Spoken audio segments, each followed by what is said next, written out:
Praise the Lord, ஹல்லேலூயா.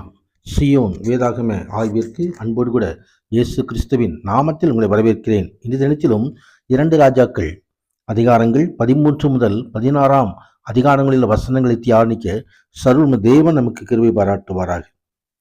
13வது அதிகாரத்திலே அகசியா என்னும் யூதாவுடைய ராஜாவின் குமாரனாகிய யோவாசுடைய 23ஆம் வருஷத்திலே யெகூபின் குமாரனாகிய யோவாகாஸ் இஸ்ரவேலின் மேல் சமாரியாவிலே 17 ஆண்டுகள் ராஜ்யபாரம் பண்ணினதை குறித்து இங்கே வேதம் சொல்லுகிறது.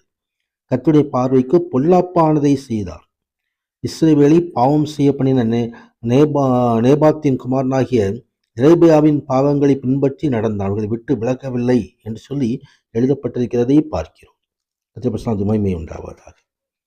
யோவாகாஸ் கர்த்தருடைய சமூகத்தை நோக்கி பிரார்த்தித்த பொழுது சீரியாவின் ராஜா இஸ்ரவேலை ஒடுக்கிறதினால் அவள் ஒடுங்கி போகிறதை பார்த்து கர்த்தர் அவனுக்கு செவி கொடுத்தார் என்று சொல்லி வேதவசனம் சொல்லுகிறது.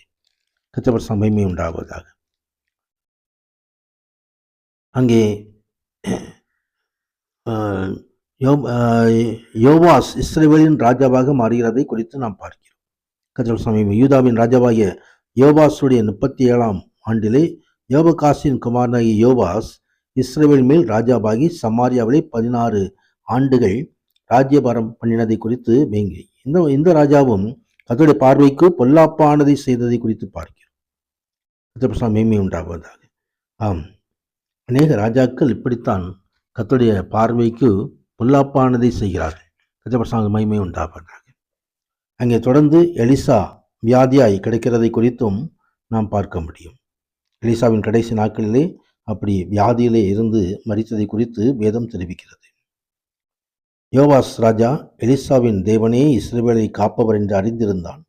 எலிசாவின் மரணத்துடன் இஸ்ரவேலின் பலமும் பாதுகாப்பு நீங்கிவிடும் என்று சொல்லி பயந்தான். தேவனுடைய மக்களுக்கு எந்த ஒரு தீர்க்க தரிசன வார்த்தையும் இல்லாதிருந்தால் ஆவி அவிந்து போகும், விசுவாச மறுப்பு ஏற்படுத்தும் என்பதை இதனால் தெரிந்து கொள்ளும். அங்கே எலிசாவை சந்தித்ததான இந்த ராஜாவுக்கு எலிசா சொன்னதான காரியம், கிழக்கு நோக்கி அம்பு எய்ய வேண்டும். இஸ்ரவேல் சீரியின் தாக்குதலை முறியடிக்கப் போகிறது என்பதற்கு ஒரு முன் அடையாளம். தேவன் இஸ்ரவேலை பத்திரமாக காத்து கொள்வார் என்பது ஒரு உறுதிமொழி. அம்பை தரையில் 3 தரம் அடித்தல் என்பது போவாசிடம் ஊக்கமும் அர்ப்பணிப்பும் குறைவு என்பதை காட்டுகிறது. 3 தரம் மாத்திரம்தான் ஜெயிக்க முடியும்.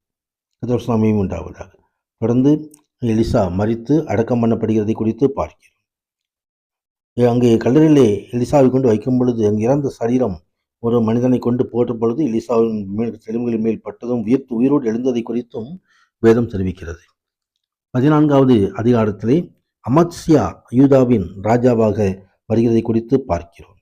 ஆரம்பத்தில் செம்மையானதை செய்தாலும் பின்னால் விக்கிரக ஆராதனைக்காரனாக மாறிவிட்டான். ஏனெனில் அவன் முழு மனதுடன் செயல்படவில்லை.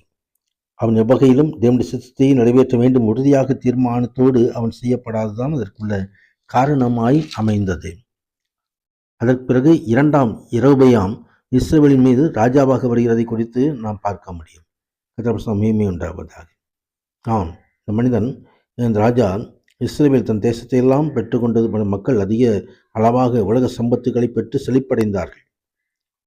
அங்கே இஸ்ரவேலின் எல்லைகளெல்லாம் திரும்ப சேர்த்து கொண்டான் என்பதை நாம் பார்க்க முடியும்.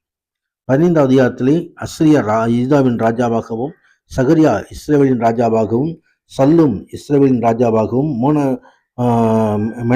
மெனாகேம் இஸ்ரவேலின் ராஜாவாகவும், பெக்காகியா இஸ்ரவேலின் ராஜாவாகவும், பெக்கா இஸ்ரவேலின் ராஜாவாகவும் வருகிற காரியங்கள் எல்லாம் இங்கே எழுதப்பட்டிருக்கிறது. தொடர்ந்து கடைசியாக யூதாவின் ராஜாவாக யோதாம் வருகின்றார். 14வது அதிகாரத்திலே ஆகாஸ் யூதாவின் ராஜாவாக வருகிறதை குறித்து நாம் பார்க்க முடியும். அந்த ஆகாசின் ஆட்சியிலே யூதா ஒரு ஆவிக்குரிய குழப்பங்களும் அக்கிரமங்களும் நடைபெற்றதை இந்த பகுதி தெரிவிக்கிறது. இருண்ட காலத்துக்குள் அது பிரவேசித்தது. விசுவாச மறுதளிப்பு ஆழங்களை எட்டி சென்றது. ராஜாவுடைய செயலிலிருந்து இந்த காரியங்கள் எல்லாம் அறிந்து கொள்கிறோம். தன் பிள்ளைகளையே அக்கனியில் அஞ்ஞான தெய்வங்களுக்கு தெய்வம் அல்லாதவர்களுக்கு பலியிடுகிற காரியத்தை நாம் பார்க்க முடியும். எனவே இந்த தேவ கோபாக்கணத்தில் தான் அசிரியா அங்கே தமஸ்குவை கைப்பற்றி மக்களை சிறையெடுத்து சென்றதை குறித்தும் நாம் பார்க்க முடியும்.